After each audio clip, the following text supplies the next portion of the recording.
today we're beginning the overhaul on the E36. So basically, I've owned this car since October. It's June right now. And I haven't had a major issue with it. I've put new coilovers on it. That's about it.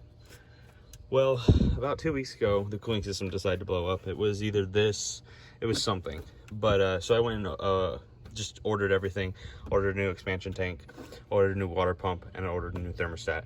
And I also have an electric fan to install. So, well, since I got the probe running, I thought, why not just, instead of just fixing that one issue when I have a bunch of other stuff to do to it, why not do everything at once? So we're gonna do the entire cooling system. I got rear subframe bushings and rear subframe reinforcement plates. I also got solid engine and transmission mounts, and I got like a new fuel filter to put on, just a couple little things here and there. So since I got the probe, I can drive the probe. We're just gonna do a complete overhaul on this, and just, oh, we're also gonna do the starter, because the starter's been needing to be done since November, and I finally have the tools to do the starter. And I've had the starter forever, but we're gonna do the starter as well. So right now what we're gonna do is, while it's in my driveway, we're gonna go ahead and do the cooling system. And we're gonna have to wire the fan up. That's gonna be fun because I'm not that great at wiring, but we're gonna get Caleb to help us. But we're gonna go ahead and start tearing this apart, drain the coolant and everything. Once the cooling system's fine and I can drive it, we're gonna take it over to Collins, put it on the lift, take the entire rear end out, do everything that needs the rear end, weld the subframe things in, put the bushings in, all that, just check everything, make sure it's all good. But yeah, we're gonna start doing that. So today we're gonna start tearing apart the cooling system. So I already got it up on jack stands. It's full stable. Got some metal pizza plates to hold it on the gravel. But right now it's up in the air. I'm gonna start draining the coolant. I'm gonna try and find the spot to drain the coolant from the block. I didn't order a new radiator because this radiator is fine, but I am gonna flush the radiator with some distilled water and stuff. Make sure it's all good, look over it. But it should be. I've never had an issue with the radiator. So, but yeah, we're gonna get started on that. It's only me today, so I'm gonna try and film as much as I can. So let's get going. Okay, so as you know, when you work on a car, shit always goes wrong. So the petcock, or whatever the fuck it's called, on my radiator is broken off. So I'm just gonna take off, I guess one of the lower rad hoses or something, strain that. And then I didn't have a 19mm to get the block coolant thing off, so I had to go to Collins, and I got a 3/4, which is 19 in metric or standard or whatever the fuck. And hopefully it fits, because I don't have one, and this is all I got. But yeah, so we're gonna try and drain that, and then figure out how to drain the coolant from the radiator, since the thing's broke. But yeah, we're gonna try that. Like I said, I'm gonna try and film as best I can, because it's just me. But yeah, we're gonna do that. So whoop-de-doo. All right, so I began taking apart the air box and stuff over here.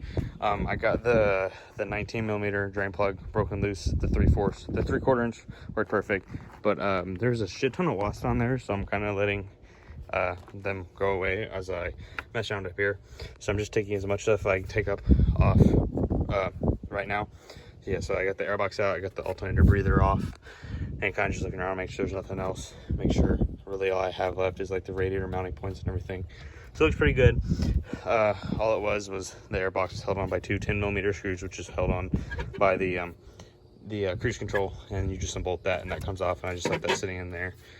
Master sensor, all this is out of the way, and then this is just a little hose clamp. And you just screw everything and pull it out, super easy. And I got everything just sitting in the passenger seat. But yeah, might as well, while I'm in here, my brights went out on both of them, and I think it's a wiring issue, so I'm gonna try and mess with that while have the radiator out and everything, because I got more room to mess with that stuff. But yeah, we're gonna keep working on it. Well, I got it. See, draining. It's getting everywhere, but that's what's gonna happen. It's up around there, right in the exhaust header. See how it's draining? I'm gonna let that drain, and then I'm gonna figure out how to take this upper rad hose off. But it's gonna drain. It's gonna get everywhere. I don't really care. It's all gravel. It'll be fine. So, yep. Nice. Nice. All right, so I'm just gonna take this lower radiator hose off, and then just pull it off, and then let it drain from there. I know there'll still be some coolant in the system, but it's about as much as I can do without having that drain on the bottom. So I'm gonna take that off and then just pull it off, and I got a bucket sitting under there. So all right, so it's off. It already, big bigly gushed out. What the fuck? But yeah, so it's raining right now. It's just dripping. I'm gonna I kind of blew some air through it to try and help push some of it out.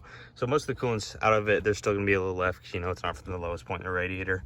And, you know, I still got like that hose over there and whatever.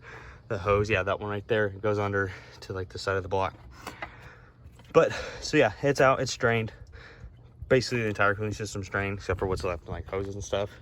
So I'm gonna work on getting this off, which is really easy. It's just hose clamp and pulls off, and then kind of break these off. You just pull, and I guess they kind of like pop off. They're not zip ties exactly, but.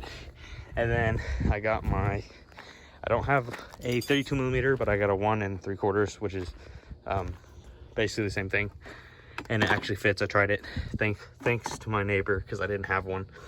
And then I'm gonna put it on there. I don't have the tool, but I think if I just put it on there and then hit it, it will snap it off, break it loose quick enough, and then it should break it loose. And then we're just gonna pull the entire radiator out and keep going from there. I don't know what else I got to do. So but it's night. I just got home from work.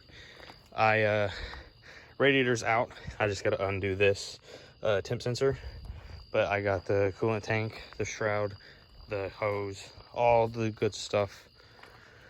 What I did to get this off was I put the wrench on it and I banged it. I finally hit it hard enough and it snapped it. It didn't break anything, but it got it off. So I gotta go find I don't have a wrench that's that big, so I gotta go I gotta go get like a crescent and just take it off with that. So I'm gonna go do that, and it's probably gonna be numb for the night. So all right, so it's the next morning and we're about done with this episode. I'm gonna finish taking apart the cooling system. I'm gonna get the belt off for the water pump, and I'm going to take the thermostat housing off, and that's gonna be it for today, for this video, I mean. So it's a 8 millimeter hex head, and the belt tensioners right here. There's a cap on some of them sometimes, so you just take the cap off. I don't have a cap. And then you don't have to pull the belt off all the way.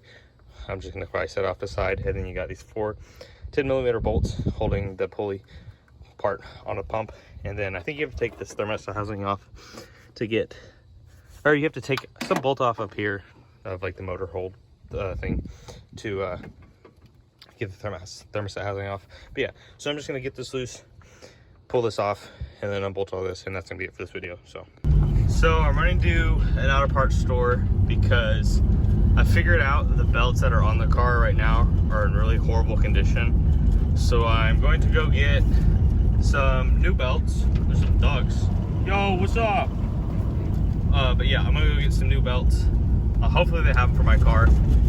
And then I gotta figure out how to take that belt off. I found the tensioner for like the belt around the AC compressor and the crank, but I can't seem to find the tensioner, or it's not working for like the one around the alternator and water pump. So I'm gonna try and figure out how to get that off. But yeah, so that's what we're doing. I'm gonna get some belts. Hopefully they have them. If not, I'll just order some and do it later. But it'd be nice to have them so I can do everything today. But yep. All right, we got the fucking belts. I had to go to O'Reilly's. I got that one. No, I got that one. And then I went and got that one. So let's go do that. So I got this belt on that goes from the crank to the AC compressor. And I figured out, because I was looking for like this, I thought this was supposed to have a hole in it. That was a Torx. Turns out it's just a bolt, and that's just how that's the pulley release for this one. So yeah, I got that new belt on, and then I got the other new belt right there. So I'm gonna take this off, and I'm gonna take that off, do all that, and I'll put that on later. But I need to figure out, and so I can remember how this goes on exactly, so I put it on correctly. But that's what it was. It was about 45 bucks for both of these belts. They aren't like ones from like FCP Euro or something. I wish I would have got them from there, but this is just what I had to do. But they're fine. They're brand new belts. This one was pretty bad. A lot of cracks in it, but also the grooves are really super worn out, super wide compared to a new belt. So glad I got new ones. I don't know, I didn't think of that when I bought all the other stuff. So, but I'm gonna keep working on that. Pull this belt off, pull this other stuff off, and that's gonna be it for this video. So woohoo. All right, water pump's out. This is the old one. I guess it has been replaced at some point because it is the metal impeller, not the plastic one. Thermostat and everything's off. I'm gonna just slide these back in so I don't have holes in my engine, because I gotta go do something. I gotta go to a work meeting, but I'll be back. So yeah, there's a water pump. It's kind of stiff, So I mean, it's not gonna hurt to put a new one in. But yeah, everything's out. I'm gonna take the thermostat out, clean everything up, old gasket. I guess I'll have to go get like some RTV or something, because I don't have a gasket for that, or if I can save the old gasket, but I don't think I'll be able to. So I'll probably have to go get some RTV, I guess. But thanks for watching this episode. Stay tuned, because there's gonna be more coming for this. Definitely, I got a bunch to do. So thanks for watching.